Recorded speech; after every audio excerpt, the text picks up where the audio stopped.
Oops, almost forgot to start the recording. Sorry about that, everyone. Hold on 1 second. I do have to blow my nose, though.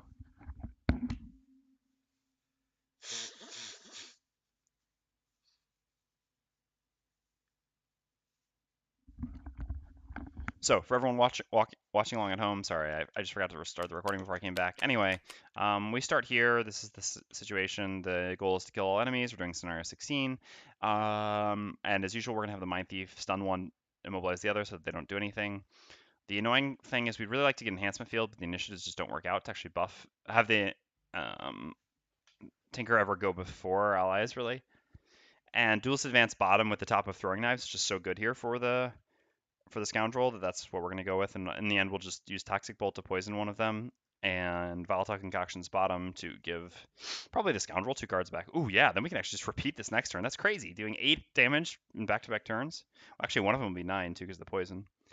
And we'll have created the ice here. Yep, this makes sense, since we don't need to move or anything like that. All right, let's go.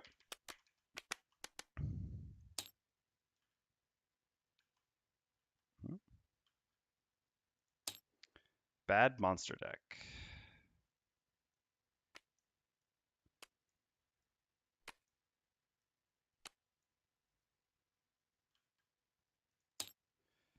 Which one's a bad monster deck? Come on now.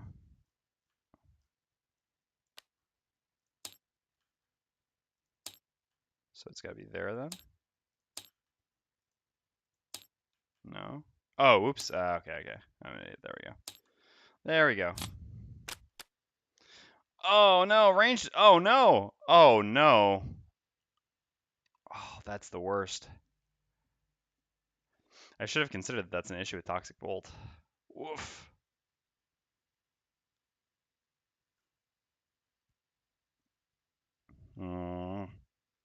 All right. Well, that's happening. Unfortunately, there's nothing we can do about it because we can't even stun the elite, which is going to be the immobilizing one too. I guess it doesn't matter so much that the Scoundrel's going to get immobilized, but that still sucks. Yeah, well, I mean, we dodged it last time. I guess we can't get that lucky every time. All right, Mindthief gains 2 experience, creates ice. We'll do an attack to immobilize, targeting the elite, and then attack 1 stun, targeting the regular. 1 damage and 1 damage.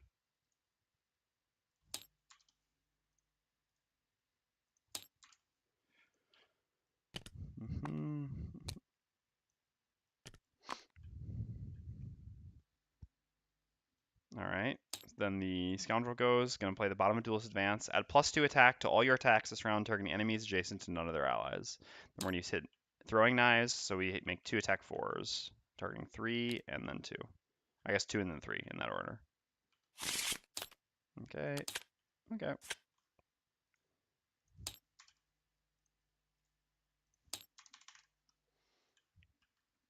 And the Tinkerer goes. Unfortunately, we cannot use Toxic Bolt anymore because this would actually give 5 more damage to the Earth Demon, which I think is not worth it.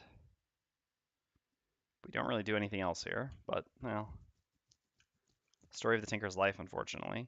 So we'll just use the bottom of Volatile Concoction to consume ice and to give the Scoundrel back her 2 cards. And we do nothing on top. And the archers go, they have -1 movement, so they have 2 movement and 3 range. 1, 2, 3. So nothing. Yeah, -1 movement's helpful, although I guess it didn't matter because he was actually blocking the spot anyway. Even 3 range. Yep. 1, 2, 1, 2. Man, don't you just miss having classes with actual AoE abilities? Where's the Spellweaver when you need her? Alright, so the elite will go and attack the Scoundrel. So the attack is an attack 5 on the Scoundrel. Alright. 5 immobilize, actually. That hurts a bit. Without a doubt. Can cause some problems here.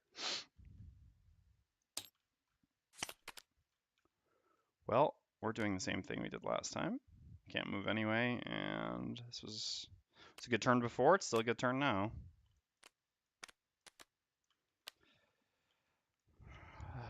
I guess the Tinker actually does have, but if we have to actually move in order to do it, woof, which we really don't want to have to move here. Better to just wait. There's no point in ink bombing them now. We're not about to kill them. So I think what I actually want to do is, I think I need to heal the Scoundrel a bit, and I guess just do 2 targets with Reviving Shock. Seems fine. So that gives us 6 damage in this one. So it's like 4 health left then. Mindthief can't quite kill it, but if we get a single +1 between 3, Spell Reaver's in my class. I did some AoE stuns, which definitely helped against those pesky wind demons. Yeah. Spell Reaver's great to play. No doubt. I miss her already. So there are no traps in this room either. So bottom actions aren't really giving us much here. We need to Mind's Weakness, but I guess we want to hit this before. But I guess then we're going to be the one taking the attacks, which is not great. But if we don't kill it before it goes, that also sucks.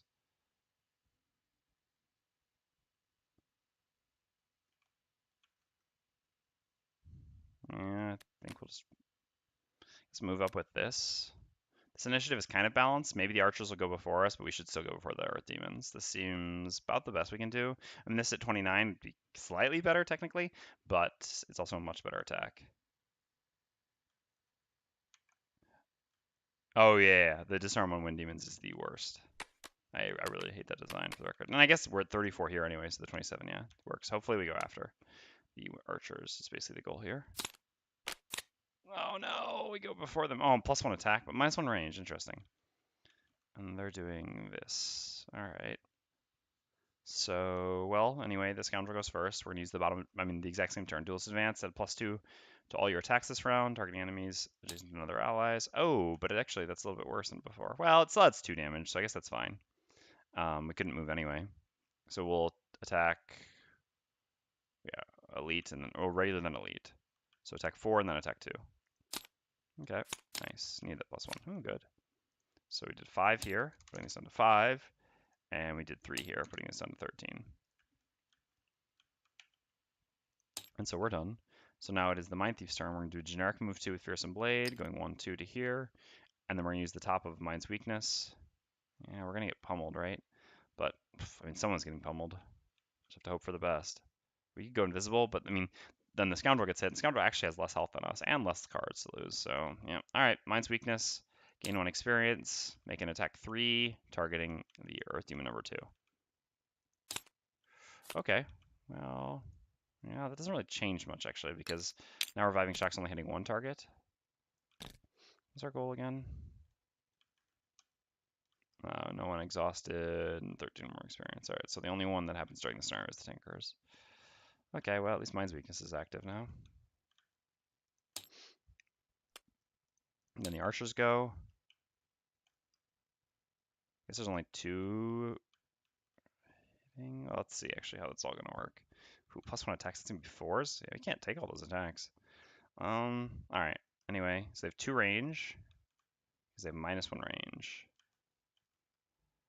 So 1, 2 to here, attacking the Mindthief for an attack 4. Yeah. Okay. Then 1. Yeah, this one can't hit anyone. Fortunately, yeah, no, it has 3 movement. It can. 1, 2, 3 to here. Yep. Because it has 3 movement, but 2 range. So it has to go there. That's the only place it can go. And then, so at least this one won't be able to attack. And then makes a disadvantage attack 4 on the Mindthief. Oof, jeez. So down to 1. All right. And then the last archer can move to here. Because technically where it would focus would be, I guess, one of these spots. I mean, any of these spots. Basically, this would be the ideal spot, but this is still 1 closer. So it does move even though it doesn't get to make an attack. I guess the -1 range was quite helpful. Although it kind of evened out. We ended up taking 8 damage from 2 attacks rather than taking 9 damage from 3 attacks, which is still better, obviously. All right, so then we've got the Tinker who's up next. So we'll use the top of Reviving Shock, do 2 target attack 2s. We'll guess attacking the archers is, I mean, I guess the archers are more threatening, although we've already started to damage this. Maybe we should, we haven't said any of their healths. 10 health. We probably should try to finish the elite off, although it's not very easy for anyone for us to finish off at this point actually, because it's not in front. Sure, we'll just attack the 2 archers, 1 and then 3.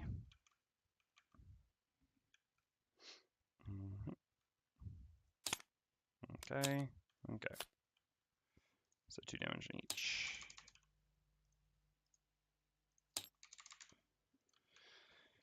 And then we're going to use the bottom of Harmless Contraption to heal the Mindthief for 2, putting her back up to 3.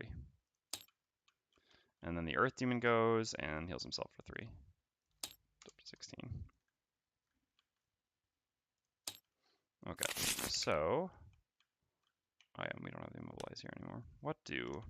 Well, Tinker definitely needs to use Ink Bomb here, I think. It's pretty clear. We need good initiative. Enhancement Field, even though it's so great, the initiative is just too much of a problem. They're likely to have moved. This should beat all their initiatives except for the 14, and it actually allows us to move up to do some tanking and heal both allies for 1. So overall, this gives us both good initiative and a pretty effective turn in terms of bottom action, so I think this is fine, even if it's not as appealing as using Enhancement Field. All right. Although at the same time, our goal is going to be to kill this one on the... I guess the Scoundrel would kill that one, but I suppose can instead actually just do 3 target range attacks, since this just gives us a number of AoEs together, which I suppose is more reasonable. And then what do we do for a bottom? I suppose just poison something after attacking. We don't really want to be in the front line, though. No, we don't want it, because then we won't get healed either, and we'll take attacks, and we'd rather that be the Tinkerer. Doesn't really look like we should do anything, pretty much. We just kind of throw away a card, I guess. Yeah, you may want Swift Post soon. I guess we don't really need Backstab anytime soon, to be honest. We still got plenty of good initiatives. Well, we've got 2, but we've only got 2 turns left anyway. And we can actually Hammer Potion this back anyway. Yeah, so this is fine.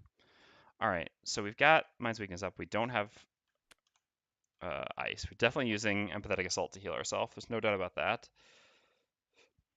And I suppose just attacking one of them with a generic attack, which should be fine.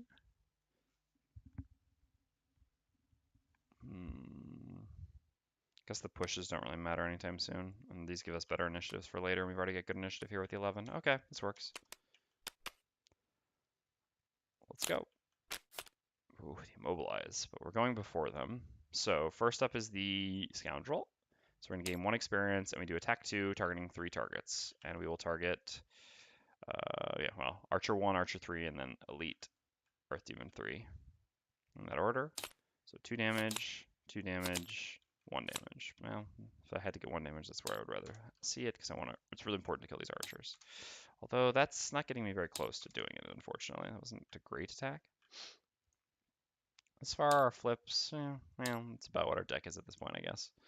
And then we're going to use Backstab. Where do we want to go? I want the Tinker in front. If we're here, yeah, we're going to get it. No, we need to, yeah. So we're just going to jostle around and stay where we are and use the generic move on bottom. So we can use the Hammer Potion to get Backstab. We have an odd number of cards here, so this gives us an extra turn while giving us another good initiative in the future. All right, Mindthief's up next. We're going to use the top of Silent Scream as a generic attack 4. Targeting, because we have the Mind's Weakness up, targeting the adjacent archer number 3. 3 damage. Should still hopefully die. And then we have a move to heal 2 self with Empathetic Assault. We're just going to jump back like this, actually, and heal ourselves for 2. Going back up to 5. Still not creating any ice, huh? Fortunately, we used all our ice creation in the first turn. We could potion here. Stun might be really valuable. This is a really tough spot to be in. If we don't potion, what are we doing next turn? Just another generic attack?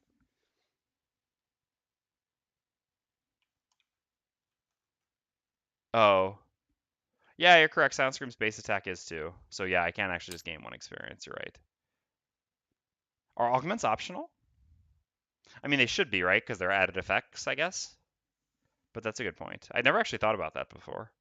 The fact that that has just 2 experience attack 2 like the other things are. So yeah, all right, if they're optional, technically, yeah, you're right. I should just gain 1 experience by using this attack. Since I guess the last time I played the Mindthief, or the last few times I played the Mindthief, I've had an item which has actually made a distinction, but here there is actually no distinction as well. Thank you for that. Obviously not switching in the augment though. So the real question is, should I mana potion? I guess I probably should.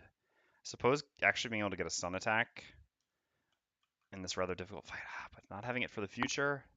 No, I think that's fine. Yeah, let's use a mana push. Yeah, they're not using anything, and then we're not going to be immobilized. All right, yeah. So we'll create ice using a minor mana potion. All right, next up is the Tinkerer. So we'll lead with Ink Bomb. We gain 3 experience. We create a Dark. Make an attack 4 on 1, 3, and 3, and we're going to use our goggles. So advantaged attack 4s on Archer 1, Archer 3, and then the Elite Demon. So 5 damage, 4 damage, and 4 damage. All right, so 5 damage here, 1 life. Oh, I couldn't get a plus. Oh, I guess she did, or he did. It was really the Scoundrel who dicked us.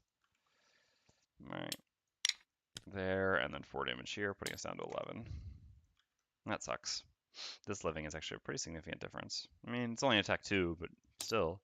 And then we're going to, like I said, move in place with Restorative Mist, which heals 1 on the Scoundrel. Oh, the Scoundrel doesn't... No, it does have ranged attack still. Yeah. A Swift Bow, worst case scenario. And 1 on the Mindthief. Okay. And so then this is lost, and we are done. So the next up are the Archers. So 1, 2... Hold on, are they... If we stay there, is everything going to attack the Scoundrel? Is that too costly?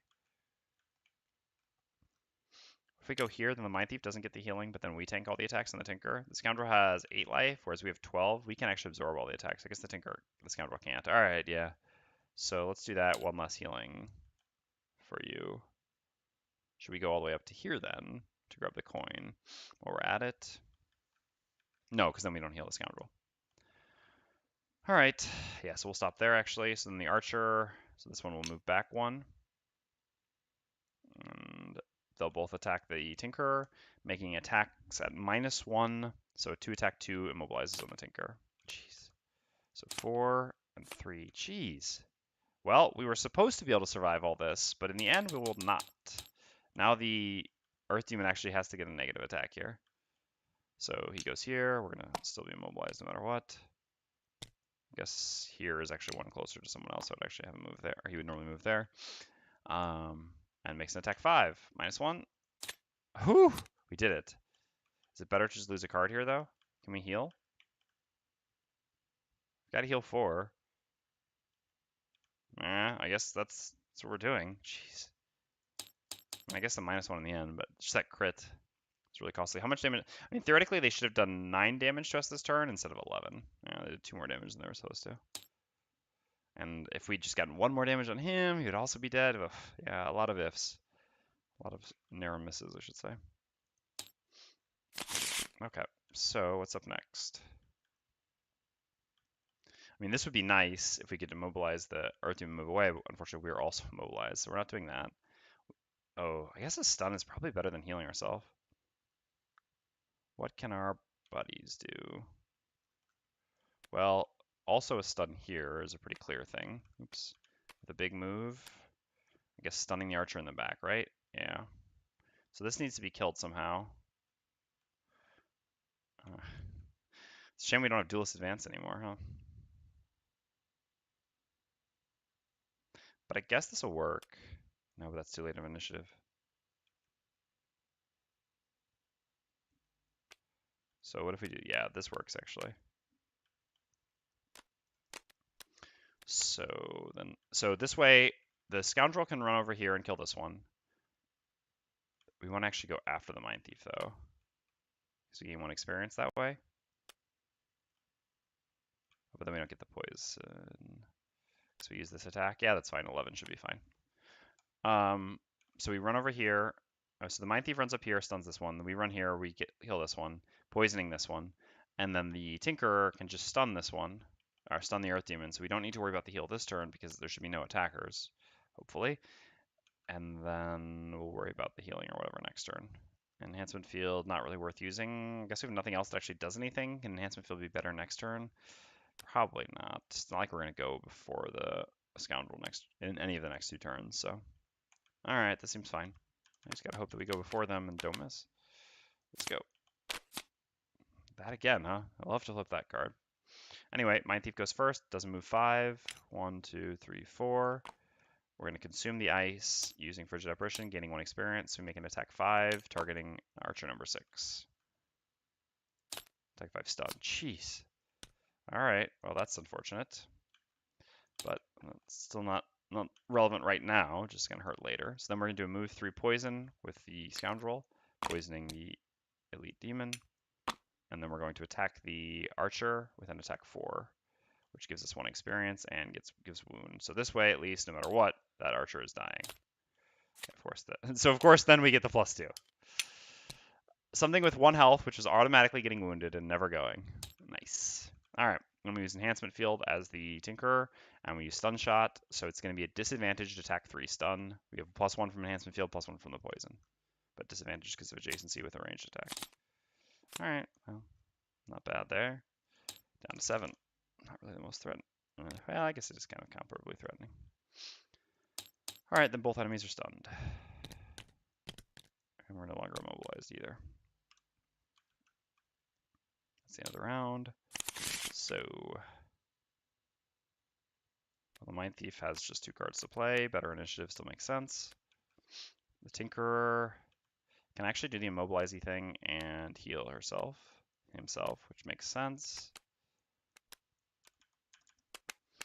And so the Scoundrel can get a big attack off on him, hopefully get a +1, which will actually kill him. If not, the immobilize should be fine.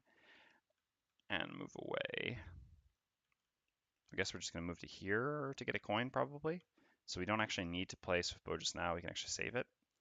So, I mean, we're going to do this attack, but I guess this gives us big movement for the following turn. No, we need to separate this. So we're not going to play Swiftbow now, but then I guess we're wasting all our good attacks. So what if we actually just do this then? Yeah, that makes sense. Kind of. I think it's fine. All right, let's go. So the Scoundrels first, we make an attack 5, which is actually an attack 6 because of the poison. Gaining 1 experience, targeting the Elite Earth Demon. Okay, why don't we have the overkill thing? Well, that's still very nice. So our 6 becomes a 12, he has 7 health, so he's dead. And then, where are we moving for money? I guess...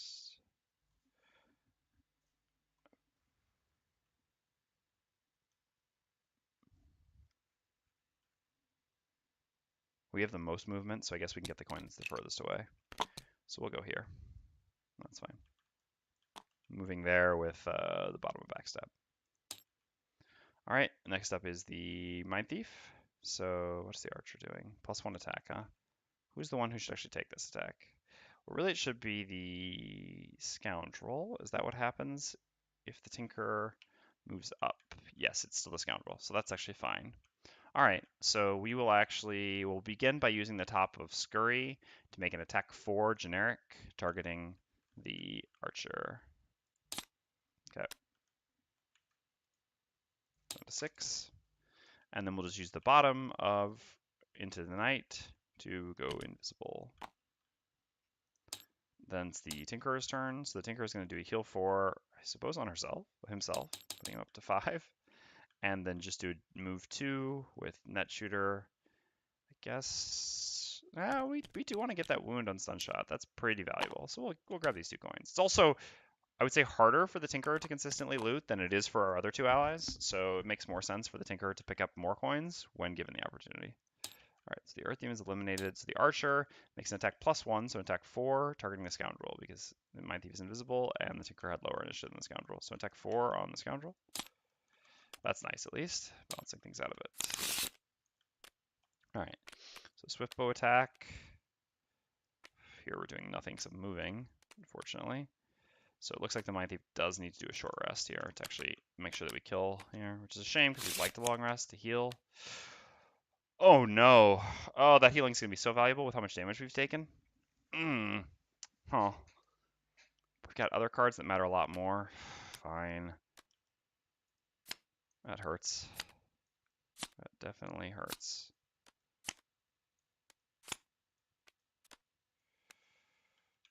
So the Scoundrel's going to make a ranged attack and move over to this coin. So the Mindthief is going to attack and move up, I suppose.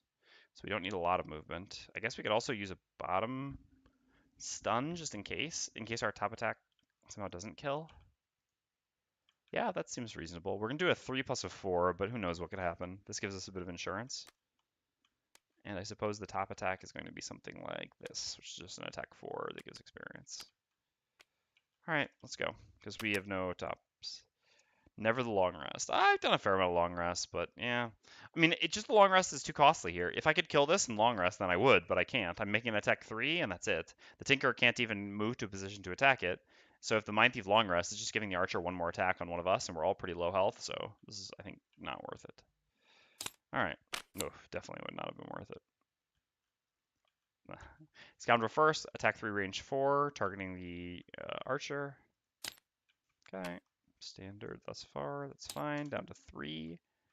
And then we're going to use the bottom of flanking strike as a move, big number, and move over and grab this coin. Scoundreling it up. And the Mindthief is going to use the top of Fearsome Blade to make an attack 2, push 3. We're not going to use the push. We will just use this as an attack 4, targeting the Archer we're adjacent to.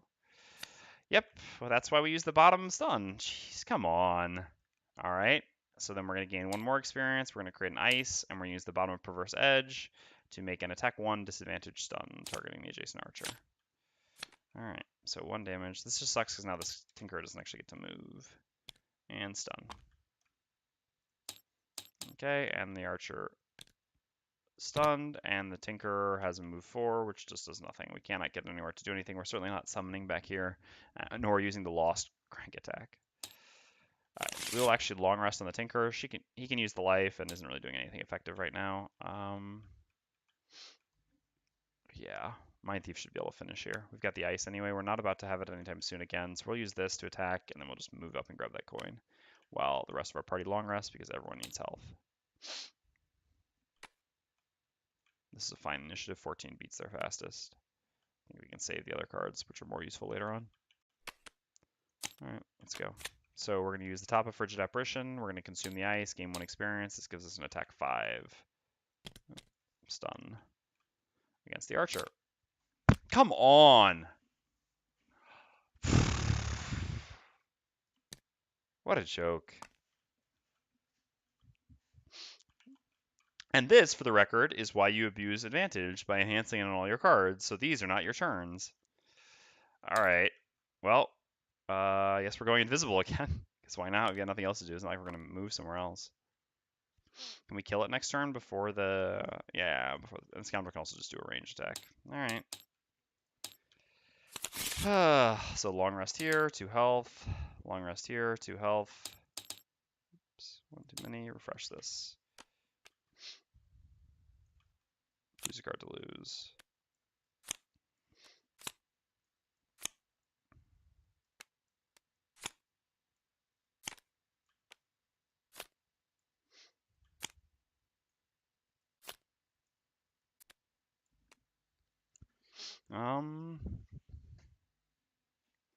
Kind of want almost all of our cards at this point. Yeah, we already lost a move 4 by playing Ink Bomb in the beginning, so we don't want to lose one of the move 4s. Even though those are kind of our worst cards, we just still need to keep the move 4s, because Stun Shot is obviously a top, so I'm talking about these 2 cards here. Could consider getting rid of Net Shooter, but since we have 2 melee allies, but the melee allies can do some ranged attacks, it's not bad. Reviving Shock is a possibility. It's still good against 3 of the 4 enemy types in this scenario, so I think not. Could just be Enhancement Field. Enhancement Field's not very good with his party composition, actually. It's just impossible for us to actually pull it off before our allies attack. So, yeah, it's fine to get rid of that. Alright, and the Scoundrels long rest.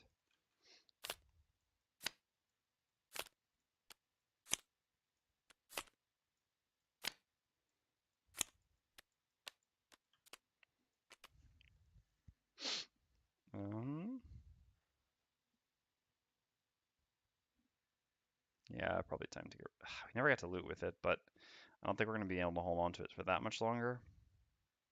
Yeah, time to get rid of Swift Bow, unfortunately. So, what do we want to do here? Healing ourselves isn't bad. Do you need to go after the Mindthief? The Mindthief wants to save... I mean, we should kill here. If we fail to kill again, I will probably lose it. So I guess we can just do this attack, and then a big move. Move 5 is enough, right? Yeah, let's just go there. Although we kind of want to grab the coin. Maybe the Tinker will just grab the coin this turn, since the Tinker doesn't need to move so much. Although I guess we could just use a generic move and then we use the move 5 the following turn. It's kind of the same thing in this way. Well, but then we don't actually get the coin. I mean, then we can only move 1 rather than 2. I guess it's better to just let the Tinker move 2, because the Tinker only has a couple move 4s anyway. So yeah, that's fine. All right, so let's just use this plus, I guess that means this. I guess we're not entering the other room next turn, I don't think. So hostile takeover isn't super relevant. God, this has wasted so much time on this one stupid enemy. This is incredible, these misses. All right. So the Scoundrel needs to play Insurance, just because at this point, but really would like to use the self-heal. Only missing 2 health, but it's still worth it, I think. So in that case, something that can go after the 9, but also be a big move.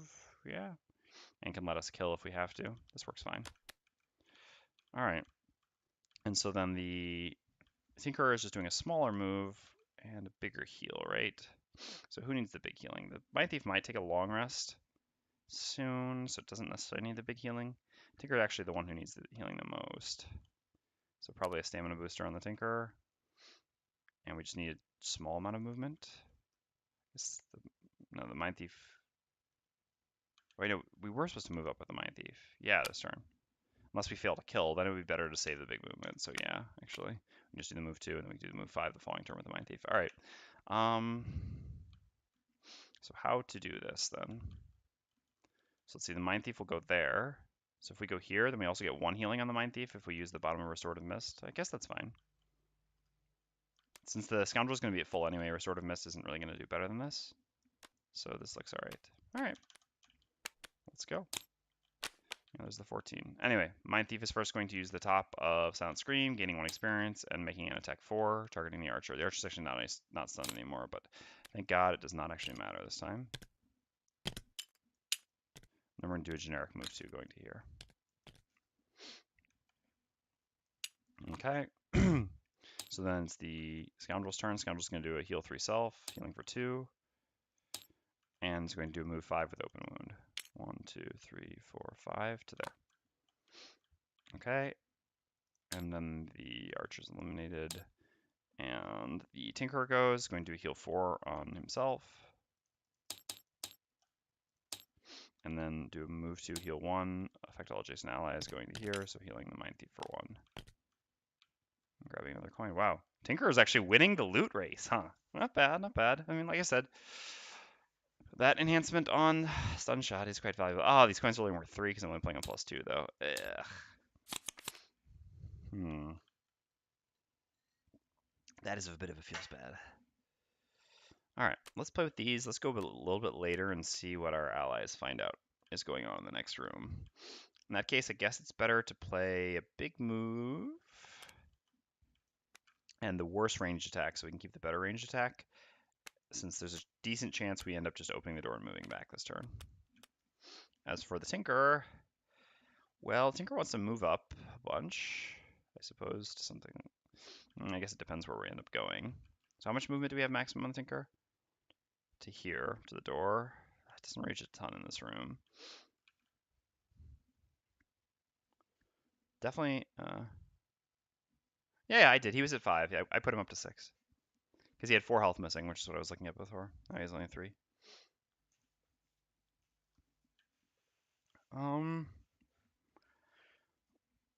Which attack would be the least sad if we missed? Either Toxic Bolt or Reviving Shock, but Toxic Bolt is more likely to actually do something here. We also want to go late, so which of our move 4s goes the latest? Well, Dangerous Contraption does. That works. All right. So it allows us to go late and walk up and make an attack poisoning something. So let's go. So, Scoundrels first, we got to move 6 with Backstab. So 1 onto the door. Supposed to read some stuff, but it doesn't, I mean, just a text. Ooh, the push is looking good here. Ah, the room with it. Stupid elite wind demon. What sadistic design. Alright, so at first we have 3 regular guards. Huh, alright.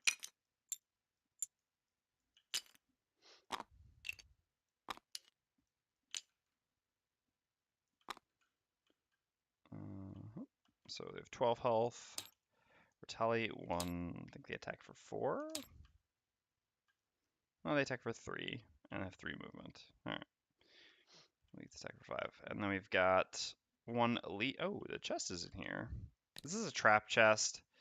Whenever there's a chest on the path like this, it feels like a trap chest. But I think it might not be. Guess we'll find out. So this one goes here. The elite goes here. Disarm. 7 and 8 health respectively. We don't have any piercing bows. And only the Tinkerer could possibly consider a piercing bow. Probably will end up with a volatile bomb instead. Alright. So what are you doing? All of you? Standard. Ah, not moving. Alright, that's good at least. So how much range? 4? 1, 2, 3, 4. So as long as we're not further than here, they can't hit us. The guards, however, can do some pounding, which I don't love, but we are full. So if guards have 3 movement, go to here, for example. This will be 1, 2, 3, and then 1, 2. So this one won't actually hit anything. So it's probably okay. So we're going to take 6 to deal 4. Otherwise, if we just stay here, the Mindthief goes after. He's a move 5. But yeah, otherwise the Mindthief's getting hit or not attacking anyone. Oh, but the Mindthief's still not attacking anyone no matter what. Hmm.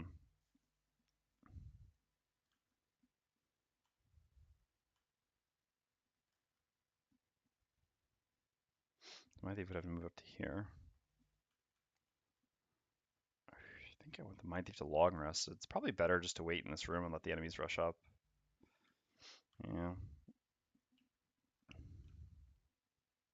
So this is 1. So 3 will be here, so the Tinker can just move up to like here and then attack it. It's not bad. All right, sure. Let's just not be silly, I suppose. And let's just go back like this. The Tinker will be, I guess the Tinker will be in front anyway, so we can just go back to here. All right. So let's move back there with backstab and do nothing on the top of throwing knives. The Wind Demon goes, does nothing. Then the Mindthief goes, and goes like 1, 2, 3, 4, 5, 1, 2, 3. Just does a little Mindthief dance just to assert dominance in conjunction of Scurry and Cranium Overload, but does nothing. Then the guards go. So 3 movement, like I said. 1, 2, 3. 1, 2, 3. 1, 2, 3. Net shooter, huh? You don't say. All right. And then it is the Tinkerer's turn. So then we have a move 4 and this attack. So I guess just here is interesting because it makes it, well, no, it'll always have line of sight, so it doesn't really change much. So I might as well just move up to here, actually. I don't think we're going to pull them further back than this. We actually kind of want them to end up being stopped on the door. And whether I'm here or here, it's the same distance for the Wind Demon to come up and attack. So I'll actually move to there, but I'll still attack number 6, I think. So, yeah. Did I set all their healths? Yes, I did. So I'll use the top of Toxic Bolt, creating Earth, making attack 2, range 3 poison, targeting guard number 6. Okay, that's fine. So 2 damage, done 10, and poison. And that's the end of the round.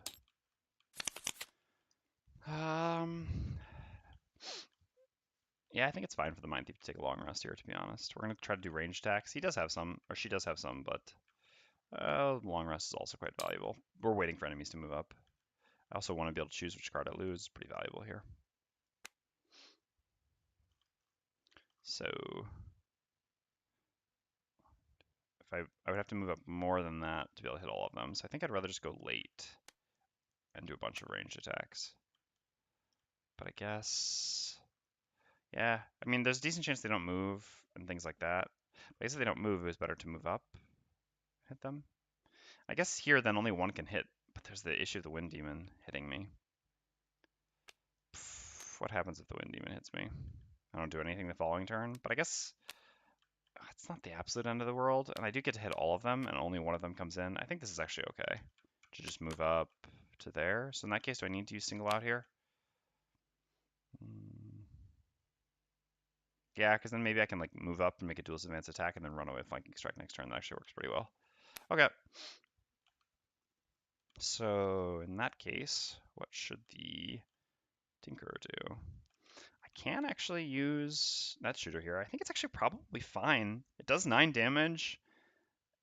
And, man, and of course I lost Enhancement Field.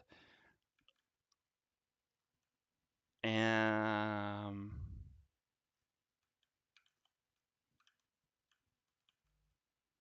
it actually stops any of them from attacking. Although, realistically, that only stops one from attacking, because only one should be attacking otherwise.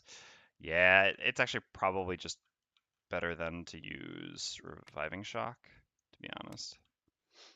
And then what bottom? I guess Harmless Contraption is a fine bottom here. It's only going to be heal 1 in the end, but a heal 1 is fine. It's just free.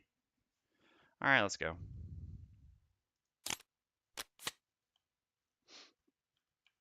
Okay, so the Wind Demons go first. So -1 move, so they're going to consume Earth, creating Wind.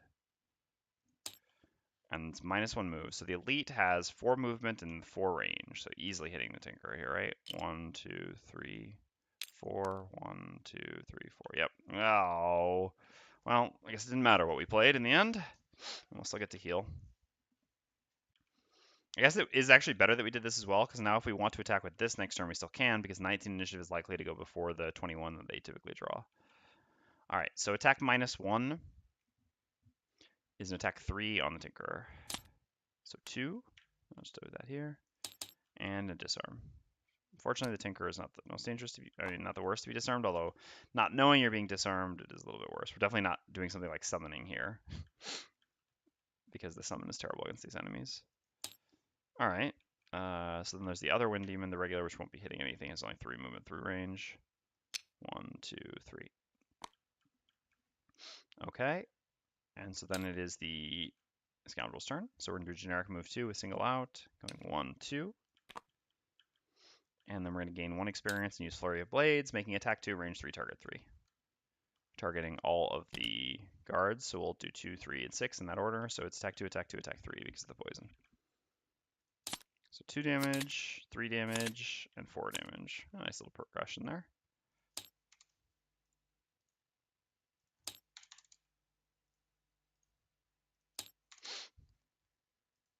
Yep. Okay. So then it is the Tinkerer's turn. Well, we can't attack because we're disarmed, so we'll just do a heal 2 on ourselves. Fair enough. Scoundrel does have a lot of satisfying turns if what you enjoy is damage, because Scoundrel does do damage. No doubt about that. Oh, there's actually 2 spots that they're getting into here. I'm kind of an idiot. I guess if we move up instead of healing ourselves, there's only 1 spot.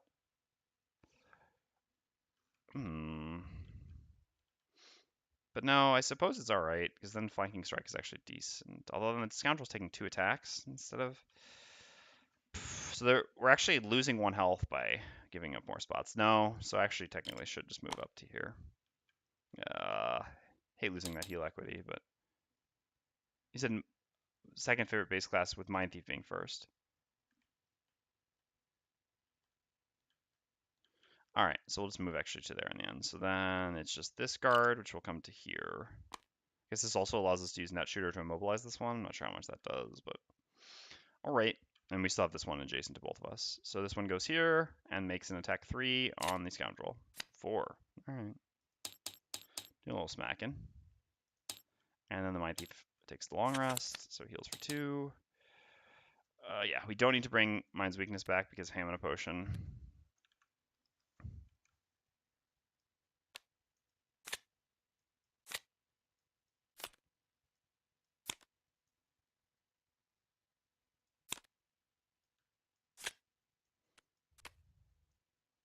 Don't worry about it. All right. What do we want to lose? Well, Silent Scream is no longer going to be any good here, so time to get rid of that. So much for pushing. Those traps are too far now. All right. So what can the Mindthief do effectively here? Not a whole lot. This is not a Mindthief friendly situation, the door clog. At least not right now. Not yet. I mean, we could do like a cranium overload, but I don't think a loss here is necessary.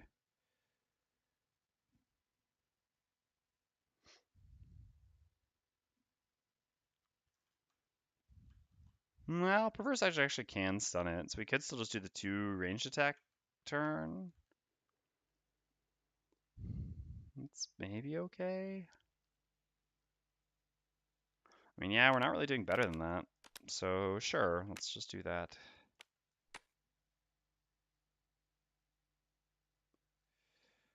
Guy right there, and then use that. Nice. All right.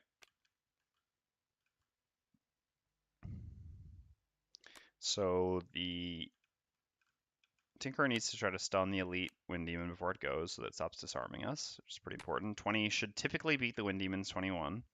Obviously, we can't count on that, but do what we'll do. And then here, as the Scoundrel, we'll just be attacking, which will give us 1 retaliate, but that's okay. To do an attack 5, gain 1 experience. Ooh, 2 targets, but fortunately the elite will be disarmed. The other one, that is actually a threat because of that air that's there. Not a lot we can do about that, unfortunately. All right, so the Scoundrel's up first, so we're going to gain 1 experience and make an attack 5 because we have the adjacency bonus, targeting guard number 2. We'll take 1 retaliate. Well, I guess maybe it's possible we kill him. We'll see first. Attack 5. It is possible we kill him. Exactly, actually. Wow. That's amazing. So our 5 became a 10. Unfortunately, completely ruining the Mindthief's turn. But yeah, well, we didn't take retaliate, so that's still good. And then we have a generic move 2 with duelist advance. You want the Tinker being focused? I don't know if that changes much. Man, it's completely changed the dynamics of what we're doing here. Fortunately, Mindthief is just going to waste Perverse Edge.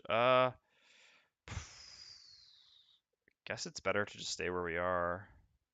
I guess if we move down, then the regular won't actually get to hit us. Mobilize the regular Wind Demon. Because there's only 3 range. Yeah, this would avoid 2 attack 4s, right? So we would deal no damage. Yeah, it's like not a bad idea. We would deal no damage, and then they would deal no damage. As opposed to if we immobilize one of these, we deal 3 damage, but then it doesn't actually stop an attack because only the other one will still come attack us. So yeah, I would agree with that. I think that's a good idea. All right, so in that case, we do need to move from here. So I guess we'll just move back 1. I guess to here. No, let's avoid getting clumped up for some sort of their nonsense attack. So we'll just use a generic move, moving back to there. We have Hamina, but it doesn't do anything to use it here. So we're done. So then, yeah, Mindthief goes next. We're going to use a generic move 2 on the bottom of Perverse Edge. Going 1, 2 to here. We're going to gain 1 experience and create Ice. And use the top of Hostile Takeover to make an attack 2. Range 4, immobilize, targeting the regular Wind Demon. It's a good call, Isio. Ooh, and we even get damage. Does it? Yeah, it's still the 2 shield here. So 5 and immobilized. I'm not sure. I'm not sure I actually want a ham here because I think I'm going to use because I'm using volatile concoction. Typically, it makes more sense to use it on the Scoundrel, but the Mindthief has actually already lost 2 cards, whereas the Scoundrel's only lost 1. I mean, they're pretty similar in longevity at this point, but the cards that the Mindthief gets back here are just his best cards. I guess Hostile Takeover is not really the best card. The best is really Perverse Edge. So the ham does get us back Perverse Edge and allows us to, I guess, get back 2 cards for the Scoundrel. What 2 cards for the Scoundrel? Yeah, I mean, I guess like Flurry or something like that is okay. Yeah, I think you're right. I guess it's probably... I was planning on Volatile Concoctioning the Mindthief, but I think it is maybe better to do it to the Scoundrel. All right, let's do that. So we'll use a ham charge, getting back Perverse Edge. And we're done. So then it's the Tinkerer's turn. So we're going to make our attack 1, range 3 stun, targeting the Elite Wind Demon. Very effective attack, but at least keeping him stunned. And then we're going to use the bottom of Volatile Concoction, consuming ice. One ally within range 2 may recover one of their, or up to 2 of their discard cards. So let's just see what we want to get back for the Scoundrel. How's it going to be? This one's going to be up here, but unfortunately the Scoundrel won't be able to hit. So range attacks are probably best. Because we don't have jump, so we're kind of stuck in this spot, and we definitely want to use Perverse Edge to stun this next turn. So the Mindthief is staying exactly where he is. I mean, we can push, but that doesn't change much, so I guess, yeah, it's got to be range attacks. Flurry can't hit 3 targets. No, it can never really hit 3 targets. But I guess it's still just... No, I guess we can actually take Flurry plus Hidden or Throwing Knives and get advantage while making the attack. That's probably good enough. This doesn't look like we'll be able to make melee attacks here. This party is not near as good as the previous party at holding doorways. Alright, so done there. So then the guards go. So +1 move, -1 attack. So this guard's going to go to here, and it's going to attack the Mindthief. Did we heal the Mindthief for 2 any long? Shoot long rested? Yes, we did. So an attack 2 on the Mindthief. So 1 damage. That's fine. The other guard can't find focus, and then the Wind Demons go, and intelligently enough, this one's immobilized, this one's stunned. And let's end that round. So no matter what, we need to use Perverse Edge here. No matter what, you are not doing much.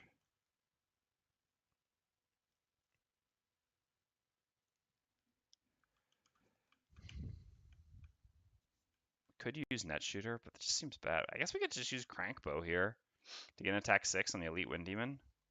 It's actually help us to finish it. Yeah, it's maybe fine, to be perfectly honest. Ugh, it feels so bad, though. It's just dealing 4 damage to a Wind Demon. We have our goggles, so it's pretty safe. Yeah, I mean, we'll play these 2 cards and we'll see. Otherwise, we can always just consider doing a generic attack, too. It kind of feels bad, man, against something with 1 Retaliate and 10 health or 9 health, something like that, but still.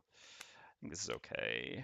Alright, so then the Mindthief probably wants to push here as a top attack, because the push makes it so that she doesn't get retaliated. In that case, I guess it wouldn't be punching here, it'd be like punching here. But that's okay. Yeah, we'll see. We shall see. Alright, let's go. Yeah, the 21, the 15. So the Scoundrels first, we're going to gain 1 experience no matter what. We're going to do a move 4, gain advantage on all your attacks this round. Where we are is fine, I suppose. So we can just attack both of these. So we'll make an attack 2 advantage, and then attack 3 advantage against the 2 guards, using the top of Throwing Knives. So 2 advantage, so 3 damage. Ooh. So this isn't actually ambiguous. This is actually mathable, fortunately. So it's 3 damage here. And yeah, so it's actually the crit. Because the second one has poison, so it becomes a 3. So the crit makes it a 6, whereas the +2 makes it a 5. Ah, and that actually kills this one. Nice. Solid. Just killing them all. What is our goal? Personal quest again? There, I guess. I just want to make sure that I'm not forgetting, because I have such a tendency to do that. Ah, nice advantage. And then it's the Mindthief's turn. So we'll begin, I guess, with Fearsome Blade this time. Gain 1 experience. Make an attack 2, push 3. We will use the push on number 3 here. Okay, so we get 4 damage on him. Take him down to 2. And push 3. 1, 2, 3. Yeah, I think I still prefer him to be in front. That way the Tinker might be able to just go up and punch him, which I think is actually what we'll end up doing here. Well, that's basically how it feels with the stack. I mean, a full Scoundrel deck, right? And then we're going to use the bottom Perverse Edge, gaining 1 more experience, creating ice, and making an attack 1 range 3 stun, targeting the Elite Wind Demon. Yep, that's fine. The important thing is the stun. So the guards go. Ah, they have more shield now, so I guess the Tinker will not be doing that. So that one back there is shield up, shield and retaliated up. So yeah, I suppose we're gonna Crankbow. Gain 2 experience, and we'll make an attack 6, targeting the Elite Wind Demon. I mean, this Elite Wind Demon is a huge problem for us, so I think it's actually reasonable to expend a loss trying to just kill it more quickly rather than waiting, 5 more turns. It costs the Tinker some longevity, but the Tinker's longevity is less valuable than the other people's. But how many races are spread across all the classes? This is actually not a spoiler. Although it would be a spoiler to talk about the races of specific classes. All the races in the game are established. So both in some information that Isaac produced during the Kickstarter, there's like a Races of Gloomhaven post. There's also Founders of Gloomhaven, which establishes all the races in Gloomhaven as well. So that's not an issue. So all the races are human, Savas. Uh, Makes the loss worth it anyway. Yeah, I agree, Thoth. I agree completely. All right, so human. Well, let's do the starting 6 to begin with. So we've got Inox, Savas, Vermling, Human, Orchid, Quordle. Then there's also Harrower, Volrath. Am I missing one? I think there are 8 races, right? Oh, and Aether. Yeah, so 9 races.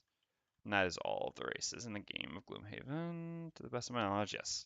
So there are 9 total races spread across all the classes in the game. And most of them pretty well done. Like, one of the best things of Gloomhaven for sure. Well, many things are great in Gloomhaven, but one of the definite positives in Gloomhaven is the lore in the world is really cool. A lot of the original races are quite neat, for sure. All right, so let's hit him with this crank build. There's no world in which we're not using goggles for this, so we'll use goggles. Did we already gain the experience? We did. So we're up to 5 experience. So we're making an attack 6 with advantage, starting the Elite Wind Demon. Oh god. Oh god, those goggles. Oh. Oh wow. Okay, so a 7 is actually 5 damage to this Wind Demon, putting it down to 3. Yeah, that was definitely a thank you goggles for sure.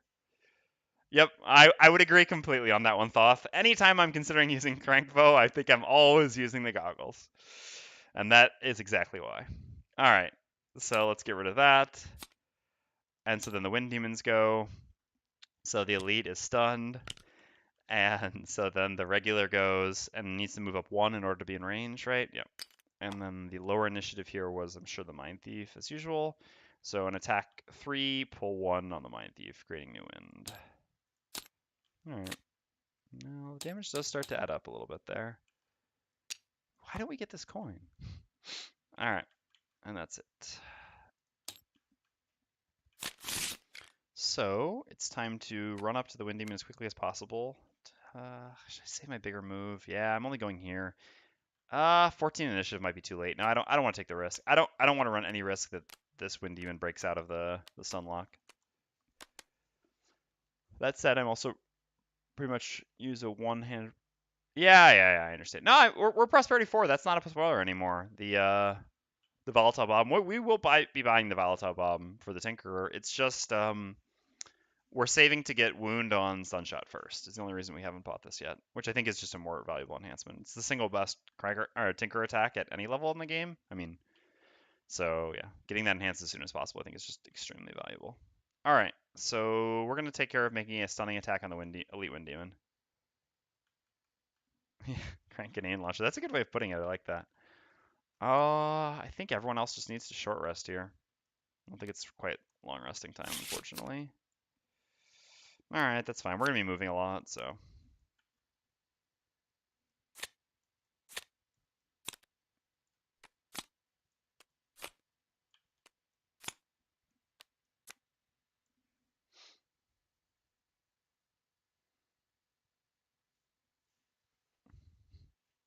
Level 9 spell.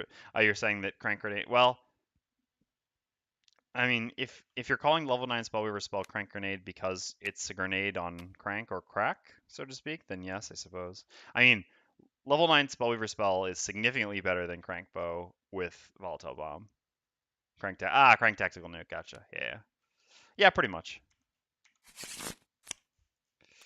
Alright, losing Backstep's fine. I mean, we do need a fair amount of movement, but it's one of our worst cards.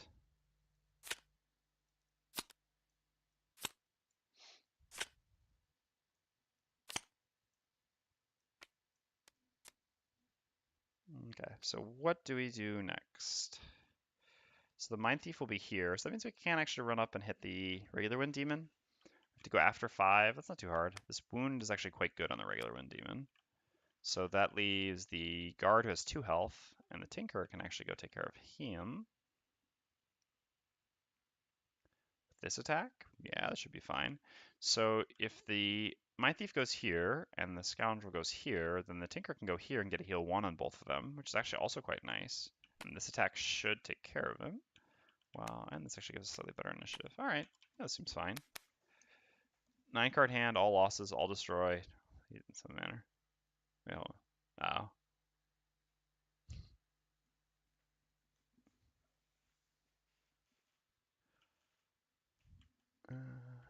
So we need to go after 5.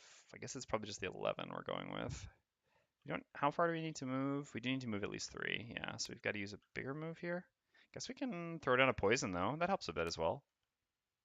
Gives us a move 3, exactly. So Mindthief goes there. Stun attack, which should hopefully, oops, kill. But even if it doesn't, this will be stunned. And the Scoundrel will go here, poisoning this and attacking this with an attack that wounds as well. Don't worry. Let us imagine a world where we can make whatever class we want. No. I mean, imagine away. I mean, someone's making a total conversion mod of turning Gloomhaven into Warhammer 40k. So I think if you can do that, you can do anything. And I think that total conversion mod looks like an awesome idea. So, no. Invent away. I think that class might even had tactical nuke. I'm not sure. You'd have to go check. Or one of the classes, the one with the melter. What class was that? The shooter guy. But yeah, making a D&D setting is also a cool idea, I think. All right, 43, 50, good. Later stuff is good. So we're moving here with the Mindthief, getting a coin finally.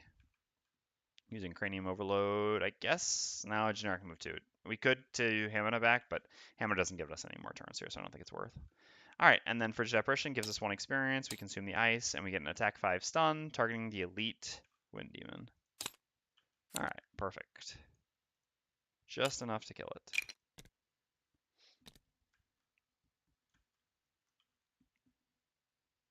Yeah, I think the races and classes are pretty cool. Although I did notice something today. So, well, I can't go into this too much because this is a bit spoilery, but well, I mean, whatever. This isn't much. So, I noticed a naming convention for Gloomhaven that I didn't really like very much, for the classes at least. So I was, so Themris had suggested that I use a different name for the Aeromancer, and I am open to suggestions, but since I'm trying to actually release the Aeromancer this week, after now that I feel I've done enough testing, both other people testing and me testing, so Themris wanted me to, or suggested that I used a name similar to the other Savas naming conventions. So the Cragheart, Lava Storm, or sorry, Lava Flow, Ice Storm. These 2 noun names with the kind of element or something related to the element. Cragheart's a little bit different, but to round out this 4, that's why it was supposed to be a Savas. So I was on board with this, but the more I tried to think about it, I just couldn't come up with a good name. And I actually realized that a lot of names in Gloomhaven are like this. So starting class is actually a even split. So you've got Brute, Scoundrel, and Tinkerer, who are all 1 nouns. But otherwise, you have Cragheart, Mindthief, Spellweaver, and I would say in total in Gloomhaven, about 2 out of 3 classes actually combine the 2 noun names, which I'm really not a fan of this naming convention, to be perfectly honest. It's actually difficult to create a good name that doesn't just sound kind of silly, I think. Even for the 2 Savas, which are enemies, so Lava Flow and Ice Storm. Ice Storm is fine. Lava Flow, it's really, I don't know, it has very little to do with it. It is, yeah, I mean, it's quite simplistic in the language, which doesn't really appeal to me. I mean, Aeromancer isn't very clever, I guess, either, but yeah, I don't know. I mean, I was working on it with my fiance a little bit, trying to think of a name, or using mythology and Aeolus and Aurorus and stuff like this. Sky Soul, Stormbreak. Yeah, the problem is I just see these names and I just don't like them. Is the issue? I mean, not accusing you, Thoth, of coming up with bad names or anything, but this type of name, I mean, like they just sound too juvenile, I guess, or Warhammery, which is, I guess, kind of the same thing.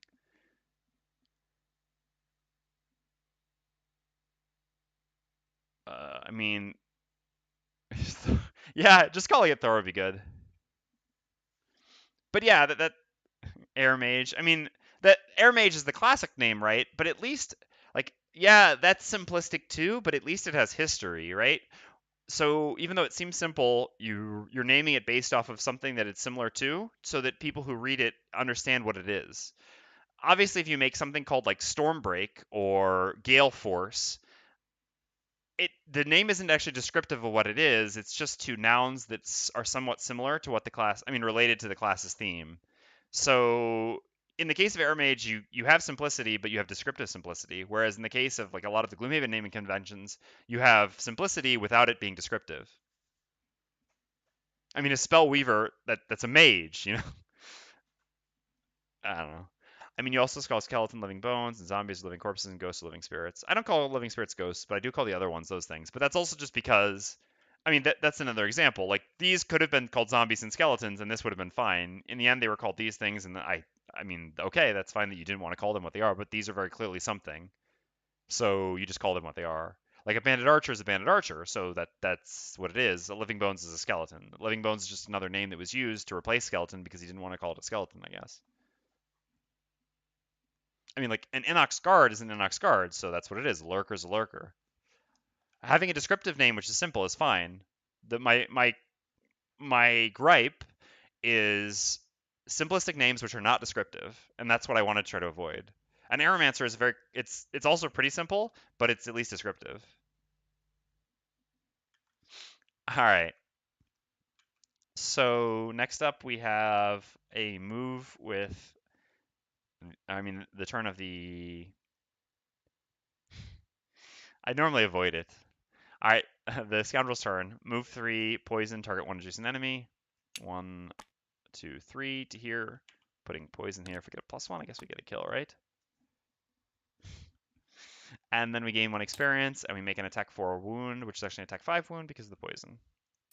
I didn't get the +1. Oh well, it'll get 1 turn, so be it.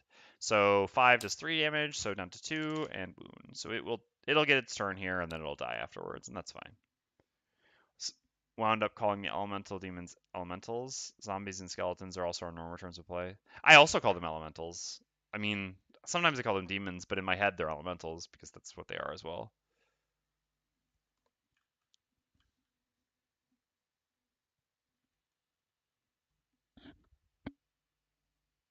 Like my point with all this would be is, well, I mean, I've kind of already gone over, but if you create something new and you call it something, so like I said, an Inox is an Inox because it's something you created. But if you just rename something which already exists and is a common trope in a fantasy setting, then people are more likely to call it its original thing. And its new naming convention either needs to be clever or should just be standard.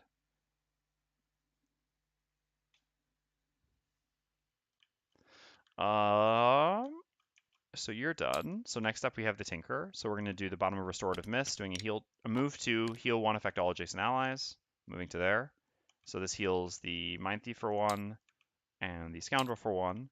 And then we're going to do the top of Toxic Bolt, which creates Earth and makes an attack 2, range 3 poison. We'll be targeting guard number 3. So we just can't get the 1/1 in our deck or the miss. Beautiful. Beautiful, beautiful. All right, so that's there.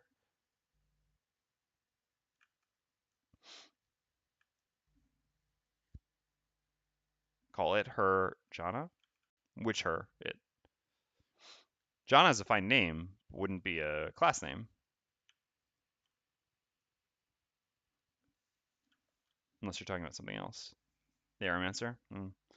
This gets to the very heart of one of my biggest pet peeves with this genre fiction, the seemingly insatiable lust for renaming things like coffee or cigarettes or zero world building reasons. Yeah, I agree with you completely on that one, Thoth.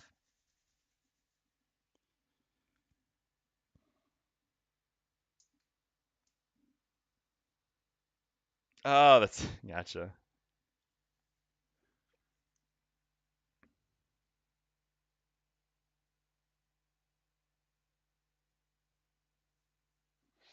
What was I gonna say?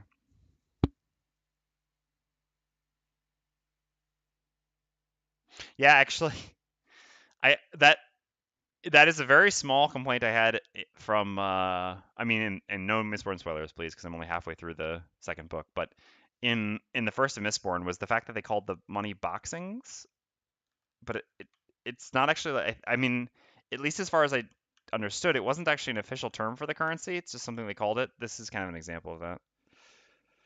It was actually, I felt unnecessarily confusing. But maybe it is the official term for the currency, and I just don't know. I haven't actually looked into it enough to be sure.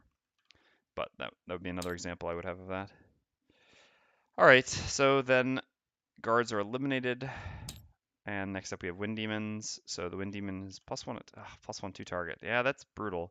It's possible that we should have considered attacking that instead of the guard, actually. But it's just going to die anyway. Yeah, this is going to hurt, though. There's no doubt. So it goes down to 1. Man, getting a +1 would have been so nice there. And attack the Mindthief and the... Oh, man, this really hurts. Mindthief and the Scoundrel. Consuming Wind. Getting 2 targets +1. So attack 4 first on the Mindthief. Please, not +1. All right. Down to 1. And then the Scoundrel. There's the +1, so 5. Whew. Well, Tinker's gonna have to spend some time healing. Fortunately, that's what the Tinker does. And the Wind Demon's done. Okay, so Mindthief, moving and looting, I suppose. Scoundrel. Oh, we don't have the self-heal because we just use it to wounds or to poison something. That kind of sucks. I guess we can get experience by attacking. Experience is always nice, right? So move 4 and move 5 are our biggest, so we should actually use this to attack. And how much can we actually move? I guess we're just actually moving to this coin probably, though. Unless, I guess the Mindthief can move here and loot all that. That's actually probably fine as well. I would really like to get the Empathetic Assault Enhancement. So in that case, I guess we can just move 4. It also gives us advantage on the attack. Why not? Maybe we'll get the kill.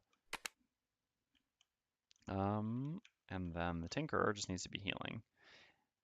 How do we not have many heals left? That's rough. We've actually only got 1 heal remaining. Can't create ice here either, so the bottom of that's doing nothing. I mean, I guess we're healing and moving. Nothing else to it. We've also got to deal with this trap, which we haven't dealt with. How much movement do we have here? 1, 2, 3. I mean, I guess, yeah. To one of those spaces. Just use a move 4 for now. It's fine. All right, this works. Let's go. We'll see what we do. 21, but so the Scoundrel goes first. We're going to do a move 4, gain advantage on all our attacks. 1, 2, 3, 4 to there. Well, it's funny you say that. I shot Murder Hobo once. Antares, because I was recently playing with. I mean, if you, I'm not sure if you got to watch any of the custom class testing we did. I guess maybe not. But the most recent times I played the Tinker in a 4-player party with Themris, I didn't specifically focus on heals. I just brought like 3 heal cards or something like that. But at the end of every, I mean, after 8 turns, I mean, sorry, after 4 turns, after I played 8 cards, I would have like 4 cards left in my hand, and I would have. Yeah, I understand. No worries. I would only have heal cards left. I would like want to attack and I have nothing left but heals.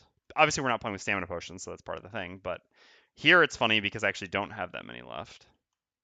There, all I wanted were heals and I just didn't have them. I mean, sorry, all I wanted were attacks and I had none, only heals. Here I actually want heals and don't have them. Kind of feels like the Tinker in general. It almost feels like you have to have like the perfect sequence of things happen in order for the Tinker's giant hand size. I mean, I guess the answer is just resting earlier. But anyway, 1 experience, make an attack 3 advantage, targeting the Wind Demon. Yeah, I got rid of our miss. That's nice. We actually do kill it, though.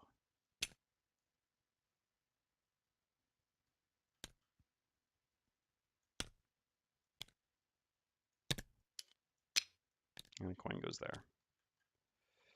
I mean, thanks advantage matters less here because it was dying to the wound, but yeah, why not? I mean, it is more, yeah, thanks advantage in the sense that we got rid of the miss, so that was nice. Flurry of Blades is a great card. All right, Mindthief's next. Generic move 2 to here, and then a loot 1 on top, creating dark.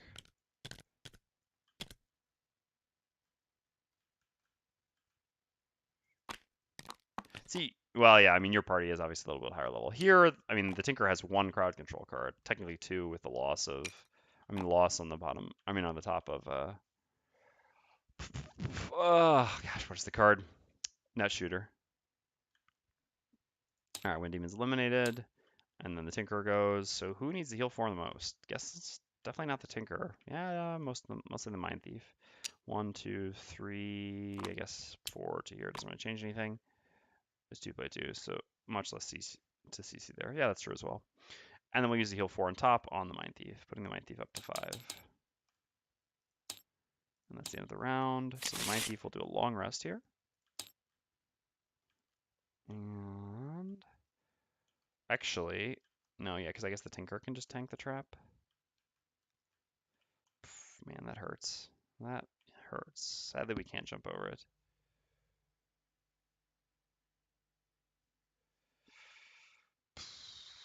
Six damage. All right, that's what it is. Big move, I guess. Keep this because it can actually do something next turn. Maybe we'll use the Lost Bottom Heal, although never actually. All right, so let's just move. Some needs to go after. It's not actually possible. Unless we use this, but we'd rather use the most movement. I guess it doesn't. I actually don't need all that movement. All right, so let's not be silly. But we kind of also want to lose Duelist Advance rather than these other cards. But I guess Duelist Advance will be okay in this next room because it's kind of like sparse enemies. All right, this works. Let's go. Tinkerer first, doesn't move 4, tanks the trap, so takes 6 damage down to 3. We're going to be hurting going into this last room. 1, 2, 3, 4 to there. Not having jump, huh? And then move 5 from the Scoundrel. Oh, there's a chest. But if it's a trap, the Tinker is not going to be happy. But the Tinker does actually get to move next turn. So sure, let's go get the chest for the Tinker. Why not? So 1, 2, 3, 4 actually. So what is this chest number 1, right? If you are trapped, the Tinker is going to be in trouble. Not be a trap. Random item design. All right, not a trap. All right, let's just do that right now so that we don't forget. So fair warning to everyone, we're about to flip into the random item design.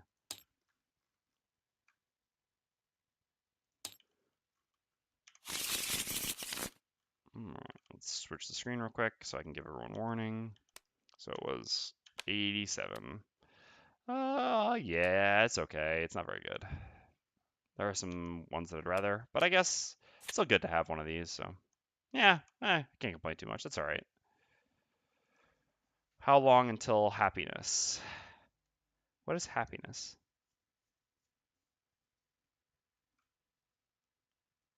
When we get empathetic assault enhanced? Oh, gotcha. Yeah. No, we got one of the things we were hunting so long last time, so that's pretty good. Still. All right, move 5 from the Scoundrel. 1, 2, 3, 4, 5, I guess. And then the Mindthief gets her long rest. Healing for 2. Choosing card to lose.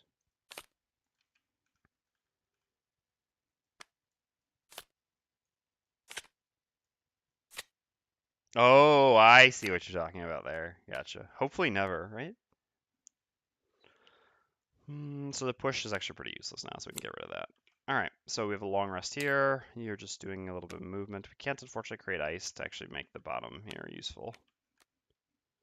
So 1, 2, 3, 4, 5 seems fine. Nothing else doing. Yes, that item is terrible. The thing everyone's talking about. The thing that is being not so subtly alluded to here. What if we actually use this to move and save the big move for when we go into the room? So we want to save like this into this, and this, I guess. So what if we just do this as a generic move and this is a move 3? It's probably fine. I think I would like a long rest, but I guess not going to get one. All right, let's go. So move 3 plus move 2 for the Mindthief. So 1, 2, 3, 1, 2. And then the Tinker goes and does generic move 2, 1, 2. That's the end of the round. Scoundrel heals for 2. Yeah, I actually forgot to use the boots in the Scoundrel, but actually never even mattered. All right, what are we losing? I guess throwing knives at this point is okay to get rid of. I guess we want to spend some more time here. It's a shame that the Mindthief doesn't have any way to actually kill time effectively here. So I think I will actually take a long rest on the Tinkerer. Getting the goggles back is good before the last room. The 2 healing is nice. Mindthief is going to lose some longevity here over the course of a turn or two, but I think that's okay. So the Scoundrel probably wants this for sure, I guess, and this, and this, and maybe this to combine with this, actually. So what, like move in one of these attacks, and then in position use this plus this. All right, that's fine. Let's get rid of these then. Oh, but we also want to go late when we enter the room, right? Which we can't really do with these things. So what if we replace this with this, actually? Oh, but the wound is going to be so valuable. No. I mean, I guess we could always do... Maybe we could get rid of this, and then do this into this, and this into this. All right, let's try like that then. Let's get rid of this. Okay. So there, and so the Mindthief just needs to waste another turn, huh? Huh. I mean, we could be opening the door and stuff, but I don't think that's really the route. So we're just going to move next to the door, and so then the following turn we can go in. So I guess the turn we go in, it's going to be big move plus this probably. Sure. So let's just throw away these cards then, I guess. Our 2 best level 1 cards. Okay, let's go. So Mindthief just moves to here. Scoundrel moves around doing nothing, but does a heal 3 self. Love that card. And Tinker does a long rest. Refreshing goggles. A little bit more. And choosing another card to lose.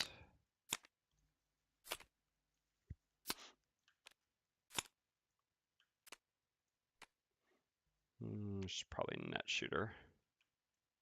At this point, it's not going to be very useful, I think.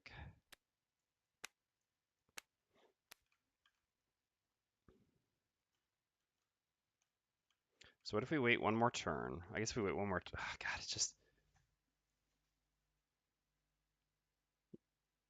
Yes, as Isio said.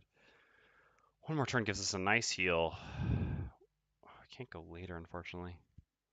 Well, maybe we just open the door and start, because I think it's. But there are wind demon, an elite wind demon in there, so it's not like we have the luxury to just do it like quite like that. Tinker does need to move up. All right, let's waste one more turn. In that case, I guess I just long rest now on the Mindthief. Man, we're hemorrhaging longevity here.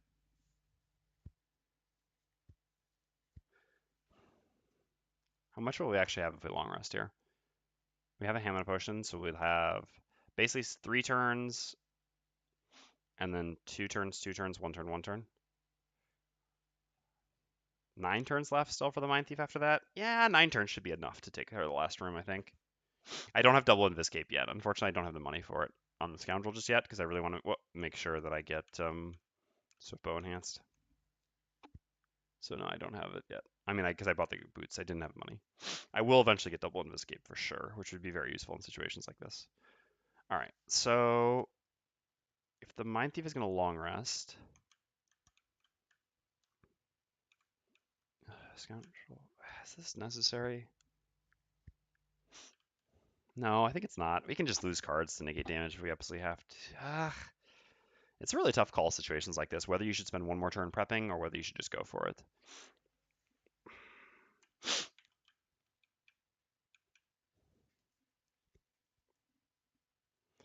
I mean, it's the last fight, so it makes sense to be prepared. All right, let's long rest on the Mindthief then.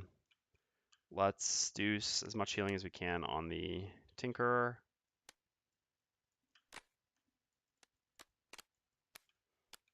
And then the Scoundrel. I got blow my nose. Give me 1 second.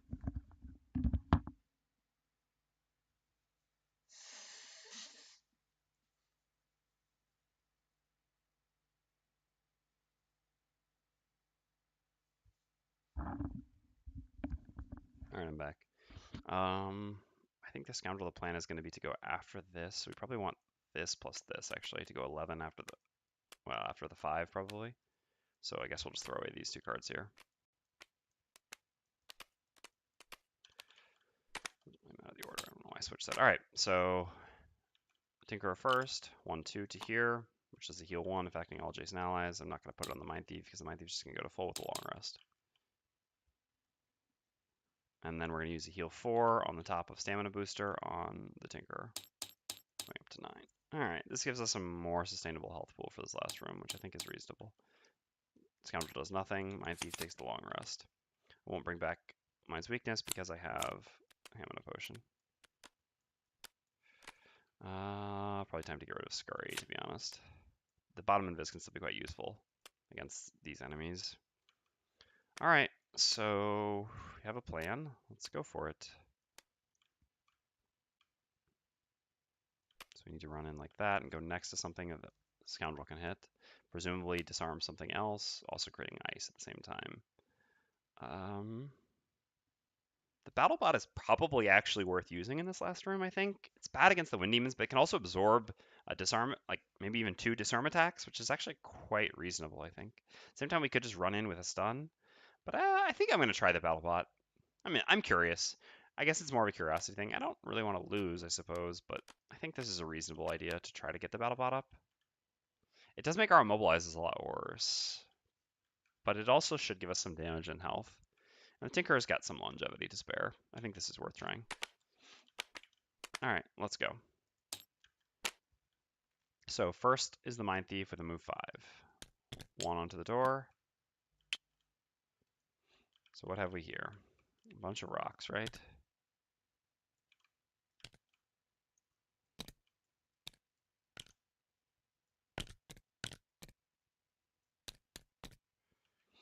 Okay.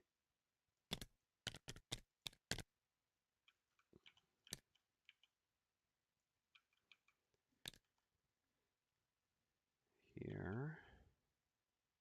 And here. Alright, and so for enemies, we have one elite and one regular of each type, as I thought.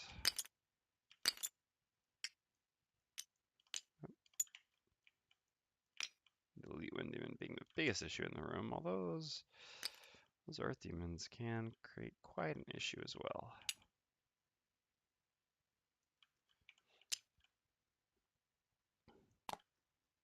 Now let's see what they're all up to. Range attack. So much for my disarm, or my immobilize, huh?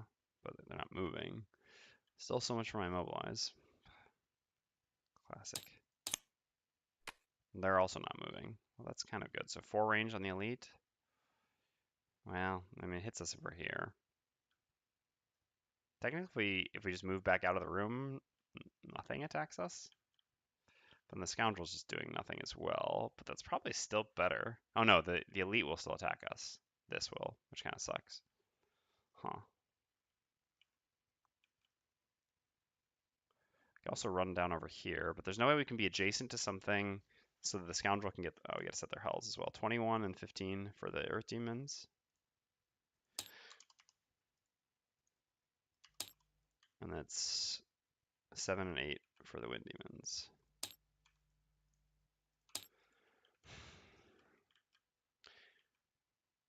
So I have 4 movement left.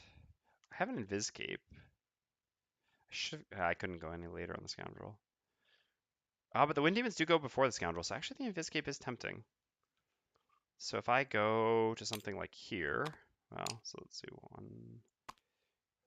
Yeah, I can't make it all the way. I really do want to get the wound on him, I think. I can't go any further. Yeah, I can't get wound on one of them. So if I go here, I guess I just make the attack on this Earth Demon, because it's not really, I'm not getting any better targets than that for Hostile Takeover. And I use the Invis Cape, then at least the Wind Demons will hit nothing, which is important because the disarms. And yeah, I think that's a pretty good plan. All right, let's try that. So we gain 1 experience, we create ice, and we make an attack to immobilize targeting the regular Earth Demon. Or is it better to actually just... No, because we have Frigid Apparition for next turn, so the stun is actually really relevant. We don't have much movement, but that's okay, actually. From here, I guess we can't actually stun this, unfortunately, but I guess we can at least stun this and this, which is pretty good. Or this and this. Either one of those are pretty good. Yeah, I think getting 2 less attack now, but getting a extra stun next turn is worth it. Also get an experience, which is not insignificant, I suppose. So attack to immobilize, targeting Earth Demon number 4. Alright, 3 damage. 12. The immobilize doesn't really matter because he's not moving, but I'll place it just to feel like I did something. And then I'm going to use my Invis Cloak to go Invis. What else is it for? The Wind Demons go. They don't have wind, so they don't go invisible. They're not hurt, so they don't heal themselves, and they have no one in range to attack with the range 4 of the elite. 1, 2, 3, 4. Okay, so then it is the Scoundrels' turn. So the Scoundrel's going to do... We don't have an odd number of cards, so no Hammer Potion here. Just going to move here with the bottom of Flanking Strike. And we're going to use the top of Open Wound, gaining 1 experience, and do an attack 4 wound, targeting the elite Earth Demon. Nice, that's good. So 6. Come down to 15. And dropping a wound on him. Quite valuable because he's got a ton of health. Okay, then the Earth Demon goes. So the elite Earth Demon is going to make a disadvantaged attack 5 immobilized, targeting the human Scoundrel. I don't know why I said human Scoundrel, just because I moused over there. Disadvantage because it's a range attack while adjacent. Jeez. Oh. Alright, that just happened. So 6 damage. And immobilized. Oof. Alright. Then it's the Scoundrel's turn. Tinkerer's turn. So we're going to move 4 at the bottom of Stun Shot. 1, 2, 3, 4.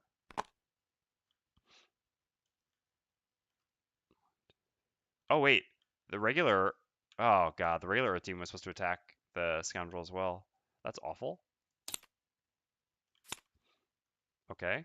Well, that's the game.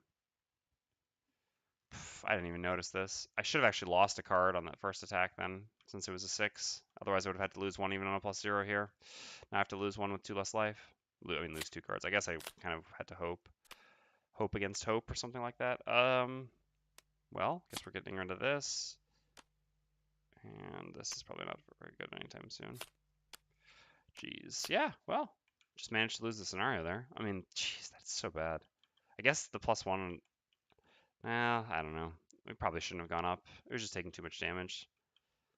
I don't know. We'll see. I mean, we may not lose, but that's extremely costly. We just lost about 1,000,000 turns on the Scoundrel.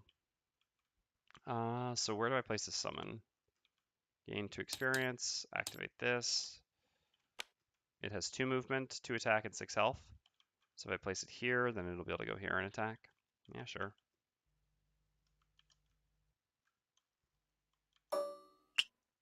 Alright. And this took 1 damage from its wound as well. Yeah, critting Battlebot will indeed save me. Alright, so short rest on the Scoundrel. Yeah, so be it. So this is our combo for this turn, to hit the elite as hard as we can. Go out with a bang, right? What can the Tinkerer do? What can anyone do? The problem is we can't deal with the elite Wind Demon right now. I guess a loss heal on the Scoundrel is probably necessary here, actually. As terrible as that bottom is. The top of that card's not getting much better here anyway. And that heal could actually end up, meaning the Scoundrel gets a couple more turns. Technically, the Scoundrel... No, the Scoundrel can't even use Hammer Potion, unfortunately. We actually need to give her... I guess the Scoundrel will have to long rest and we'll have to give her a lost card back. Or no, it doesn't have to long rest. We have to give her a lost card back next turn. Yeah. Hammer Potion will never do anything, though, in this case. But I think this is still a good turn for us. I mean, a reasonable turn for us, I should say. Still don't even know what we're going to do with that Wind Demon, but we'll see. Maybe the Scoundrel will end up long resting after getting disarmed or something. 2 target, but they don't have wind. Okay. Target all adjacent enemies, huh? Nice, nice. Well, unfortunately, just going to be stunning them. All right, so the Scoundrel goes first. We're going to add +2 to all our attacks this round, targeting enemies adjacent to other allies. We're going to use Flanking Strike on the Earth Demon here. So we gain 1 experience. This gives us an attack 5 normally, but +2 from Duelist Advance. So we get an attack 7, targeting the Elite Wind Demon, or the Elite Earth Demon. All right, 7 damage. Putting him down to 7. And we're done. We lose our Immobilize. So then it's the Mindthief's turn. We're going to start with Consuming Ice, gaining 1 experience with the top of Frigid Apparition. This gives us an attack 5 stun, targeting the adjacent Elite Earth Demon. Nice. So 6. I guess 5 was actually fine. Either way, it was dying here after the stun. So now it will die to the wound. We never hit it again. And then we'll use the bottom of Perverse Edge, gaining 1 experience, creating ice. What do we want to hit? We can stun this or this. I guess this is more threatening because of the multi-target. I'm not sure how it's actually going to get multi-target, but it's also just going to hit our... Well, I guess the Wind Demon's actually hitting for a lot as well here. +1, and this is -1. So the regular Wind... But I guess we actually deal damage to the Earth Demon by attacking it. That's the significant difference. The Earth Demon attacks for 3, whereas the regular Wind Demon attacks for 4. And the regular Wind Demon will attack the Scoundrel, but the Scoundrel will get healed beforehand, so I guess that doesn't matter so much. Yeah, I think I'll hit the Earth Demon just because it actually does damage. I think that's the most significant thing. So I'll make an attack 3, or attack 1, range 3 stun, targeting the regular Earth Demon. Okay, so 1 damage, down to 11. So now it's the Tinkerer's turn, but first the BattleBot runs up here and makes an attack 2. Jeez. All right, let's use Dave the Mage's suggestion here to make things a bit easier for us. And makes an attack 2, targeting the regular Earth Demon. Okay. Down to 9. Oops, supposed to be stunned. Then we're going to go with our top of Toxic Bolt to make an attack 2, range 3 poison, creating Earth. I guess that's another reason. Well, the push didn't really matter. Attacking number 4 here. So 3 damage and poison.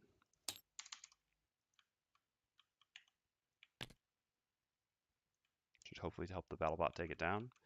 And then we're going to use the bottom of Reviving Shock, gaining 2 experience, and doing a loss, heal 5, healing the Scoundrel up to 9, so that she can absorb some hits here. So 1, 2. Well, the BattleBot is actually going to get the disarm, although that kind of sucks because the BattleBot is not going to do anything. As long as it doesn't get a +1, I guess it'll at least absorb 2 disarm attacks, which is still probably worth it then. All right, so then the Wind Demons go. So the Elite, 1, 2, 3, 1, 2, 3, 4. Yeah, it will attack the BattleBot. So it's an attack +1 on normally a 4, so a 5. Nice. Well, that makes me definitely happy that I summoned the BattleBot, because like I said, this will have healed a fair amount, absorbed 2 disarms, which is a really big deal, and did a little bit of damage. So yeah, that was worth it here, specifically because of the disarms. All right, and so then the regular Wind Demon, 1, 2, 3, targets either, but the Scoundrel had lower initiative, so it makes an attack 4 on the Scoundrel, -1, so 3, and a 6. And then the Earth Demons the Earth Demons go, but they're both stunned. This one just dies from the wound.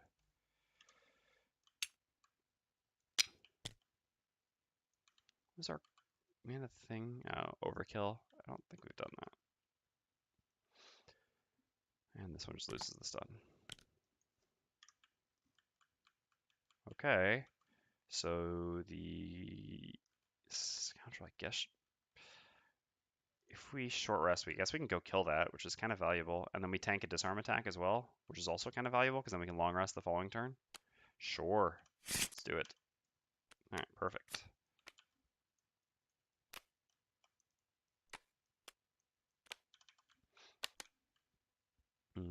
So the Mindthief needed to...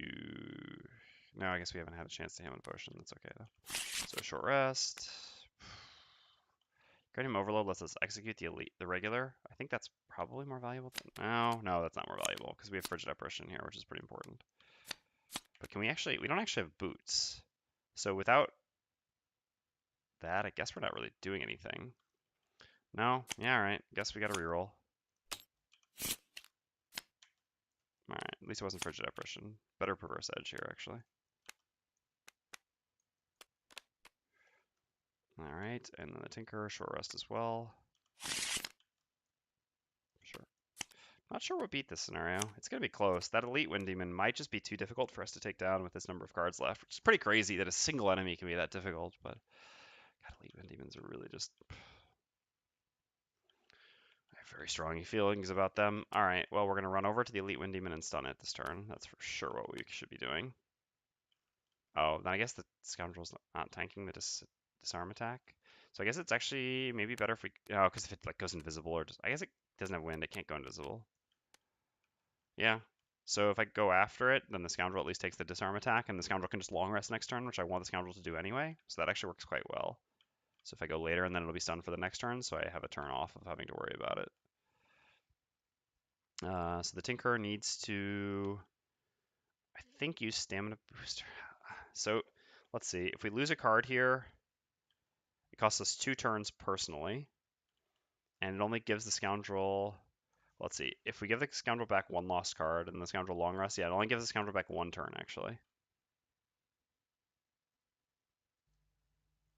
It's interesting. So it's probably not actually worth it. Although the Scoundrel has, like, I mean, does basically double our damage.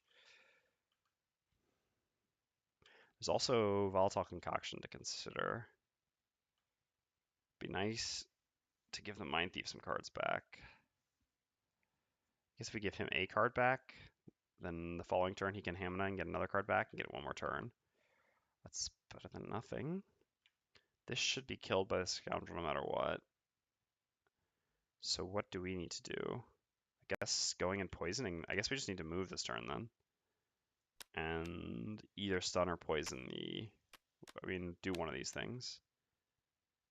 But a heal isn't what we want next turn, so no, we'd rather have a stun next turn. So I guess we should use this to move, and then we can use this next turn to give some cards back. We actually, I think, yeah, want to get the poison on the Elite, although here our initiative is actually bad, because we're going to be the one to tank the disarm, which we don't want. We want the Scoundrel to be. Alright, this works. A lot of ifs here, but... Alright, so that's what we expected. That's should hopefully not matter. Alright. So overall, this worked out the way we planned. We'll see if it actually works out now, though. So we've got a move 5 with Flanking Strike from the Scoundrel. So 1, 2, 3, 4 to here. We're going to use the top of Single Out, gaining 1 experience, and make an attack 5, plus 1 for the poison, so an attack 6 on the Earth Demon. Alright, so we killed him. That's good. I mean, we only need a plus 0, but anything that guarantees it will take. So that's down. Alright, so then the Wind Demons go. So the Elite will attack the Scoundrel. So it's an attack 4 on the Scoundrel. -2, but sure. The disarm tank was the most important thing here. So the Scoundrel takes 2 damage. It's disarmed, and the pull doesn't do anything. Cannot be pulled here. Yeah, can't get any closer.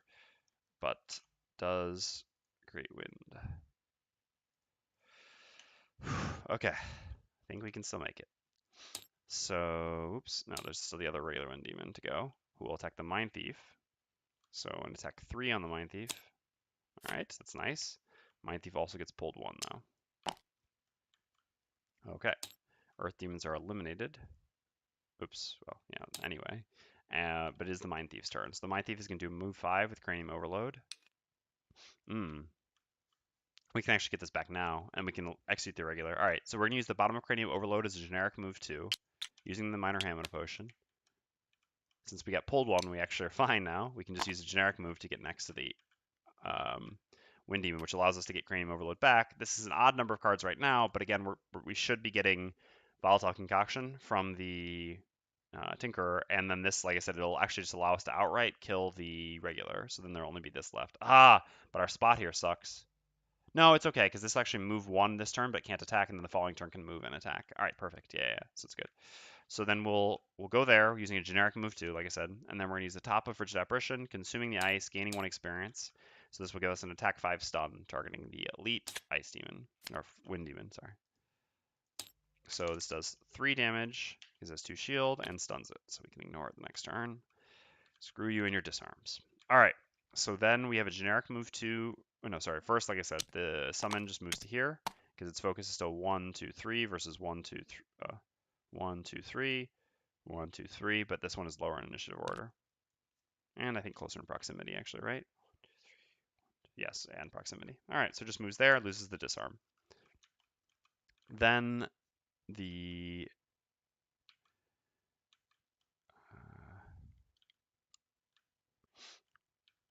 Tinker himself goes, so we're gonna use a generic move on the bottom of Stamina Booster to go to, I guess actually this coin. No, because we need to be in range to help out the Mindthief. I also kind of want to help the Scoundrel so she doesn't exhaust so the Mindthief gets the goal, but no, let's not be too greedy. Let's just go here for now. Let's actually make sure we beat the scenario. So oops. Let's try Mindthief. So we'll move there as a generic move 2 on the bottom of Stamina Booster, and then we'll use the top of Toxic Bolt, creating Earth, making attack 2, range 3 poison, targeting the Elite Wind Demon. Just trying to put poison on it. Guess, are we attacking next turn? But yeah, our attack is less relevant, so let's actually just use the goggles here to give advantage on this. Maybe get something? No. Well, got rid of our miss at least, although the miss wasn't going to do anything next turn anyway. Anyway, we put a poison on the Elite. All right, so we're done. So now it's got to be a long rest for the Scoundrel. If we don't use the bottom, if we don't give the Scoundrel card, well, I'd like to get the check mark for the Mindthief. Mindthief's perk deck is very good. That being said, I do want to, I mean, my priority is actually beating the scenario. Not beating the scenario would actually be the worst thing. Unfortunately, yeah, so the bottom of, I mean, well, it's too, no, I do have it. I could short rest here and use Stamina Booster as a loss right now to give the Scoundrel a turn. Because the Scoundrel can long rest here, but the problem is if I don't Stamina Booster here, it doesn't matter because the Scoundrel will exhaust next turn because she'll have only one card. There's nothing I can actually do about that. If I don't short rest Stamina Booster back. How likely can I beat the scenario if I short rest Stamina Booster back? I guess then I shouldn't have moved last turn. Oh, but I was here, and then I wouldn't put the poison. So the Mindthief guaranteed kills this coming turn. Let's actually see this. I think it's maybe safe. So the Mindthief gets a guaranteed kill on the regular, and then has to short rest with. We need to remind certain someone if our group battle goals if we lose. Yeah, I know the feeling. All right, so let's see. We get a guaranteed kill, but we play a loss. And then when this goes, like one of these goes into our discard, whichever, it doesn't really matter. Then we have only one card in hand, so we have to short rest. So we can even short rest with Mind's Weakness. This adds an extra attack or an extra turn. So then we have 3 cards total, so we have 2 turns left there. But the Scoundrel will also get a turn. This will be dead. This will be at 5. I think we can do it. All right, I'm gonna try it. I'm gonna try to have it all. So we're gonna short rest here. So we've got to do this. Yeah, I mean just sometime this turn. That doesn't really matter when. All right, so we lose that. That's fine. So this is our short rest. So we have to play this. And I guess we want to go at this initiative so that the Wind Demon goes first, then we stun it afterwards. That works. So the Mindthief is executing the regular. And as a bottom action, it doesn't really matter. I guess we can go invisible just to be safe for the following round. Who knows? And then long rest here. All right, let's do it. So Mindthief goes first. Gains no experience by using Cranium Overload, but does lose it to execute the regular Wind Demon. There. And then, yeah, I don't think there's anything gained by moving anywhere, really. So we'll just stay where we are and use Into the Night to go invisible, which just protects us from any untoward disarms the following turn. So we're done. This Wind Demon just loses its stun. Delete. Yeah, it'll be stunned next turn anyway, so that really doesn't matter. But it's fine. All right, so then the Wind Demons are done. So now it's the Tinkerer's turn, which means the summon goes over here and makes an attack 2, +1 from the poison, so an attack 3 on the Elite. Okay, well that helps a lot. So a 6, so it does 4 actual damage, putting this down to 1. All right, well now I definitely am happy with the decision that I made. So then we're going to use the bottom of Stamina Booster. 1 ally within range 3 may recover 1 of their lost cards, gaining 2 experience. and allowing the Scoundrel to recover a lost card. Can we gain experience with a ranged attack? Yeah, I guess any ranged attack is fine. I mean, any of these ones. Yeah, we'll just take that, I guess. Good initiative as well. Alright, so Scoundrel recovers that card. And then as a top, we're going to use the top of Stun Shot. I realize that there's a chance that we kill if we don't grab coins, but I don't want to take any risks of actually losing. Yeah, maybe. Yeah, it's true. You're right. Dave the Mage did have the prophecy. I didn't even realize that. Yeah, I guess it's actually better not to attack. We only kill it if we get a +2 or a crit. No, I'm gonna attack. I don't want to take any risks. All right, Stun Shot targeting the elite. All right, +1 is fine because it's a. No, it kills. Oh god. All right. Well, whatever. It's over. We missed out on some money, but that's okay. I was thinking that I needed a +2 or crit, but actually because of the poison, anything killed there. All right. Well, that's fine. So be it. Like I said, we missed out on gaining, like, I guess maybe 2 coins. But we beat it. We got all our battle goals. That's what counts. And a fair amount of experience on everyone. Whew. It was a tough one. All right. Unfortunately, the coins suck too, so there's that. Each coin is only worth 3, so the Tinker gained 15 gold. So 40, still a long ways off from the enhancement that we want. And 11 experience, and the base bonus is 10, so 21 experience. Putting us to 92. It's true. But, well, it's not sure that it actually made us poorer, although the church does like making us poorer, right? But, I mean, it's also technically possible that we could have still lost if we hadn't crit there, so I don't know. So here it's 12 gold. It's up to 40, 10 short, and 27. So, ooh, just exactly enough for a level. So we'll get to do one last. Well, not really very exciting. Future gains from the prophecy. Nice. All right, so we're gonna go up to level 10 here. I mean, sorry, 10 experience as we gain 1 level.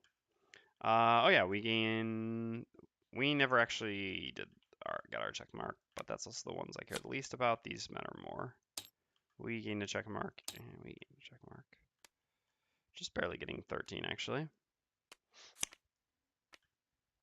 Okay, and so here the Scoundrel gained the least money of anyone. What a time to be alive. And gained 23 experience.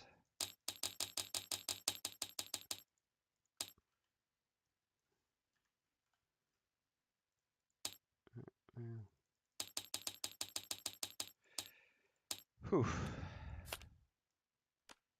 This is a tough one, for sure. All right. So we get to do our Mindthief level up real quick. That's all we'll be doing, and then we'll be done for the day. So one perk for the Mindthief is going to be I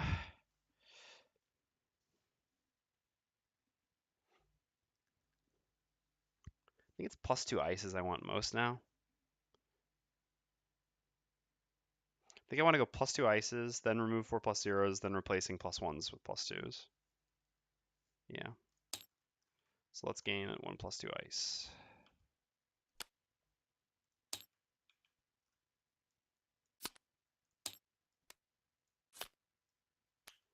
All right, and for cards, we have the level 5 choices for the Mindthief, kind of our last campaign, but basically, all right.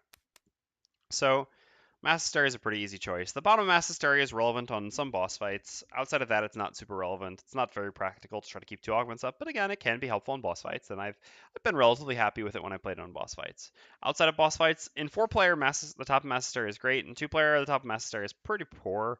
In 3-player, we're going to see how decent it is. I think it'll be okay. I used it a bit when I was playing my previous 3-player party with His Highness, but that party had some additional bonuses to this, although we do have Enhancement Field. Unfortunately, the initiative with Enhancement Field the interaction between Enhancement Field's initiative and the Mindthief's makes it a little more difficult to do the Mass Hysteria that you really want, but I think there can be some upside there. Regardless, top Mass Hysteria I think should be pretty decent in 3-player. Meanwhile, Frozen Mind is, yeah, I mean, all right, the bottom is actually the bottom. I mean, is the compass, and I like the compass a lot. But that being said, it's very situational. The nice thing about the compass is that you don't have to carry, a card around, which doesn't do anything otherwise. The Frozen Mind enhance, I mean, augment is also fine. If Mind's weakness wasn't so good, this would be very good enhancement or augment actually. As is, it can still be kind of tempting. One of the problems is that you almost end up in some sort of in a relatively range slash melee split for the Mind Thief as you level. So this augment is less good for that. Realistically, though, I think the augment just relies on having some ice enhancements in order to be able to consistently use it often enough. Yes, I think I will do a guide for that class. I'll probably do a guide for that class after I have played that class in this campaign. I have played that class once to retire. Twice? No, once to retirement now. But not enough that I'm confident enough to write a guide just yet. But I will eventually. Yes. And you're right, it does. And it's quite similar, although that's even harder to use because of other restrictions, right? But yeah, in both those cases, you're absolutely right. Oh, I hope you should enjoy it. It's a very fun class. I mean, pretty broken, in fact, but yeah. So I don't dismiss this augment. I think it is a real augment as opposed to most of the other augments for the class. I think this there can be a real build built around this, but it really is a build around. Mind's weakness is nice because it's basically like while you're doing all your other things, here's a bunch of bonus power. Whereas this one's like you can do some crazy powerful stuff, but you really have to build around me.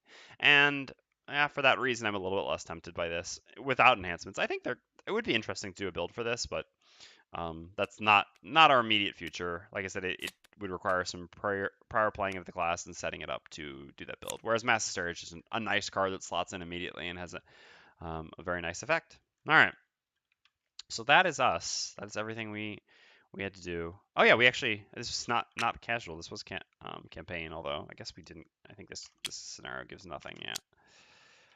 So we need to add 24 and 25, and we need to check off the mountain pass being done.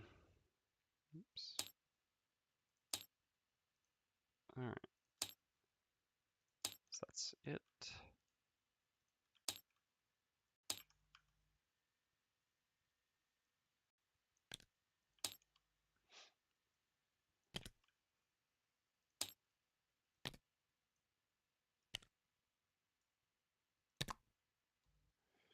All right, and that's it.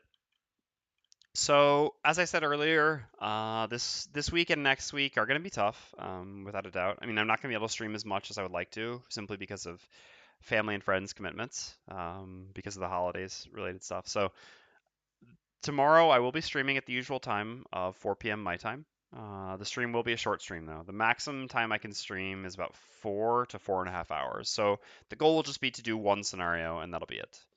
And then Thursday I will not be streaming at all because we do have a dinner, a holiday dinner basically.